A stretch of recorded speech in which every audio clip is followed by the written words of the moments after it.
அனுகூலக. பகவான் எப்பொழுதும் எல்லோருக்கும் அனுகூலமே செய்பவர். தோளோடு தோள் கொடுத்து நின்று உதவி செய்பவர். அவரே அனைவருக்கும் ஆத்மாவாகி ஜீவாத்மனை பலவிதமாக கூட்டி செல்கின்றார். பலவிதமான அனுபவங்களை தந்தருள்கின்றார். அந்த அனுபவங்கள் நமக்கு சில சமயம் இன்பத்தை தருகின்றன, சில சமயம் துன்பத்தை தருகின்றன. அப்படி இருக்கும் பொழுது அவர் எப்பொழுதுமே நமக்கு அனுகூலம்தான் செய்கின்றார் என்றால் அதை எப்படி ஏற்பது? பகவத்கீதையிலே பகவான் கூறி அருள் இருக்கின்றாரே, இந்த ஆத்மாதான் ஒரு மனிதனுக்கு மிகச்சிறந்த நண்பன், அதே ஆத்மாதான் ஒரு மனிதனுக்கு மிக கொடிய எதிரியும் ஆவான் என்று கூறியிருக்கின்றார். ஆத்ம வாழ்க்கையிலே நாம் முன்னேறி செல்ல வேண்டும், பகவானை அடைய வேண்டும் என்கின்ற விருப்பம் கொண்டு அதற்கான பாதையை தேர்ந்தெடுத்து முயற்சி செய்து சிறிது சிறிதாக முன்னேற விருப்பம் கொண்டு முன்னேறும் பொழுது நம்முடைய ஆத்மா நமக்கு மிகச்சிறந்த உற்ற துணைவன் ஆகின்றான். உலகப் பொருள்களிலே கட்டுண்டு கிடந்து உடல் மனம் பற்றிய இன்ப துன்பங்களை மாறி மாறி பெற்று விடுதலை பெற வேண்டும் என்கின்ற எண்ணமே இல்லாமல் இவற்றிலேயே உழன்று கொண்டிருந்தால் நம்முடைய ஆத்மாவை நமக்கு சத்ருவாகின்றது, எதிரியாகின்றது. இப்படி பகவானே கூறியிருக்கின்றார். அப்படி இருக்கும் பொழுது பகவான் நமக்கு எப்பொழுதும் அனுகூலமே செய்கின்றார் என்பதை எப்படி ஏற்பது? சில சமயம் நமக்கு இன்பம் கிடைக்கின்ற மாதிரி அனுகூலம் செய்கின்றார், சில சமயம் துன்பம் கிடைக்கின்றார் போல் பிரதிகூலம், அனுகூலத்துக்கு நேர் எதிர் நிலைமை அதையும் தருகின்றார் என்று தானே பொருள் ஏற்படுகின்றது. ஆனால் நாம் செய்கின்ற தவறுகள் மூலமாகவே, நாம் தவறுகள் செய்வதற்கு அனுமதிப்பதன் மூலமாகவே அவர் நமக்கு அனுகூலம் செய்கின்றார். இது சற்று விசித்திரமாக இருக்கலாம். 2 கணித ஆசிரியர்கள் இருக்கின்றார்கள் என்று வைத்துக்கொள்வோம். ஒரு கணக்கு இருக்கின்றது. ஓர் ஆசிரியர் அந்த கணக்கை எப்படி போடுவது, எப்படி விடை காண்பது என்பதை படிப்படியாக விளக்குகின்றார். நமக்கு புரிகின்றது, அவர் சொன்னபடி செய்கின்றோம், விடையும் கிடைத்து விடுகின்றது. இன்னொரு ஆசிரியர் அப்படிப்பட்ட ஒரு கணக்கை போடுவதற்கான பின்புலம் எல்லாம் நமக்கு கொடுத்து விடுகின்றார். சில சமன்பாடுகள், ஈக்குவேஷன்ஸ், சூத்திரங்கள், ஃபார்முலா என்று எல்லாவற்றையும் தொகுத்து நமக்கு தந்து விடுகின்றார். அதன் பிறகு இந்த கணக்கை கொடுக்கின்றார். அவர் ஏற்கனவே நமக்கு படிப்பித்திருக்கின்ற விஷயங்கள் மூலமாகத்தான் இந்த கணக்கை போட முடியும்.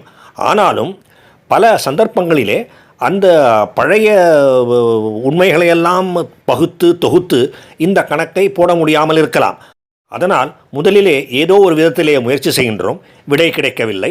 நாம் என்னென்ன செய்தோம் என்பதெல்லாம் மீண்டும் ஒரு முறை பார்க்கின்றோம், என்ன தவறு செய்தோம் என்பது புரிகின்றது. அல்லது தவறு ஏதும் இல்லை என்றாலும் இப்படி போட்டால் இந்த கணக்கை போட முடியாது என்பது புரிகின்றது. வேறொரு முறையிலே அதை முயற்சி செய்கின்றோம், அதிலே நமக்கு வெற்றி கிடைக்கலாம் அல்லது தோல்வியை கூட கிடைக்கலாம். 3வது முறை முயற்சி செய்கின்றோம். இறுதியிலே முயற்சி செய்து செய்து சரியான விடையை, சரியான வழியை கண்டுபிடித்து விடுகின்றோம், சரியான விடையையும் அடைந்து விடுகின்றோம். இப்பொழுது யோசித்து பார்ப்போம், இந்த 2வது வகையான ஆசிரியர் நமக்கு அனுகூலம் செய்தாரா, பிரதிகூலம் செய்தாரா? நாம் தடுமாறிக்கொண்டிருந்த எந்த வேளையிலும் அவர் நம்மை கையை பிடித்தோ, தலையில் ஒரு செல்லமாக ஒரு குட்டியோ நமக்கு எதையும் தனியாக சொல்லிக் கொடுத்து விடவில்லை. ஏற்கனவே அவர் என்ன சொல்லிக் கொடுத்தாரோ அதுதான், நீயே கண்டுபிடி என்று விட்டுவிட்டார். ஆனால் அதன் மூலம் நாமே யோசித்து நம்முடைய அறிவை வளர்த்து கொள்வதற்கு, நம்முடைய திறமையை வளர்த்து கொள்வதற்கு அவர் உதவி செய்திருக்கின்றார் என்பது சுலபமாக புரியும்.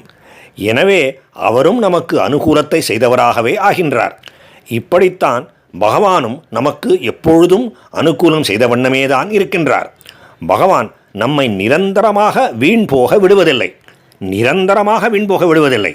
மிக தாழ்மையான நிலைமையை சில சமயங்கள் அடைகின்றோம், அதுவரை உண்மைதான், ஏற்றுக்கொள்கின்றேன். ஆனால் அதிலிருந்து மீண்டு எழுந்து வருகின்றோமே, அந்த மீண்டு எழுந்து வருகின்ற தன்மை எங்கிருந்து வருகின்றது? பகவானே தந்து அருள்கின்றார். இவ்வாறாக எந்த விதத்திலே பார்த்தாலும் எப்போதும் எல்லோருக்கும் அனுகூலத்தையே செய்கின்ற ஸ்ரீ பகவானாகிய மகாவிஷ்ணுவுக்கு நமஸ்காரம். ஓம் அனுகூலாய நமக. பகவானின் அடுத்த திருநாமம் சதாவர்த்தக. சத ஆவர்த்தக, 100 முறை, நூற்றுக்கணக்கான முறைகள் பிறப்பவர். அதாவது நூற்றுக்கணக்கான முறைகள், அதாவது எண்ணிறந்த முறைகள் திரும்ப திரும்ப பகவான் பிறவி எடுக்கின்றார், அவதாரம் செய்கின்றார்.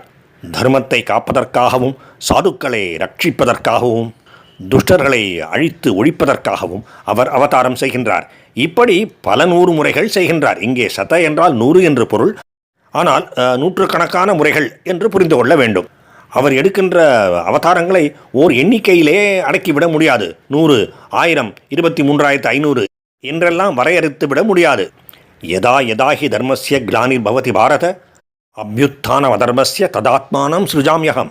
யதா யதா எப்பொழுதெல்லாம், இத்தனை முறைகள்தான் என்றில்லை, எப்போதெல்லாம் தர்மத்துக்கு ஊறு விளைகின்றதோ, அதர்மம் தலை தூக்குகின்றதோ, அப்போதெல்லாம், அது எத்தனை முறைகளாக இருந்தாலும் சரி, அப்போதெல்லாம் ஆத்மானம் சிருஜாம்யகம், என்னை நானே சிருஷ்டித்துக் கொள்கின்றேன், அதாவது பிறவி எடுக்கின்றேன், அவதாரம் செய்கின்றேன்.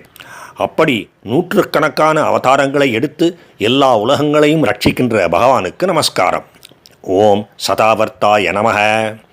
பகவான் தன்னுடைய திருக்கையிலே பத்மத்தை, தாமரை மலரை தாங்கியிருக்கின்றார். இப்படி பத்மத்தை கையிலே ஏற்றுக்கொண்டிருப்பதால் அவர் பத்மி என்று அழைக்கப்படுகின்றார். ஓம் பத்மினே நமக. பகவானின் அடுத்த திருநாமம் பத்மநிபேக்ஷணக. தாமரை மலர்களைப் போன்ற 2 கண்களை உடையவர் என்பது இதன் பொருள். ராஜீவலோச்சனன், கமலக்கண்ணன், கமலாட்சன் என்ற பெயர்களெல்லாம் இதையே குறிக்கும். தாமரை கண்ணனாகிய பகவானுக்கு நமஸ்காரம். ஓம் பத்மநிபேக்ஷணாய நமக.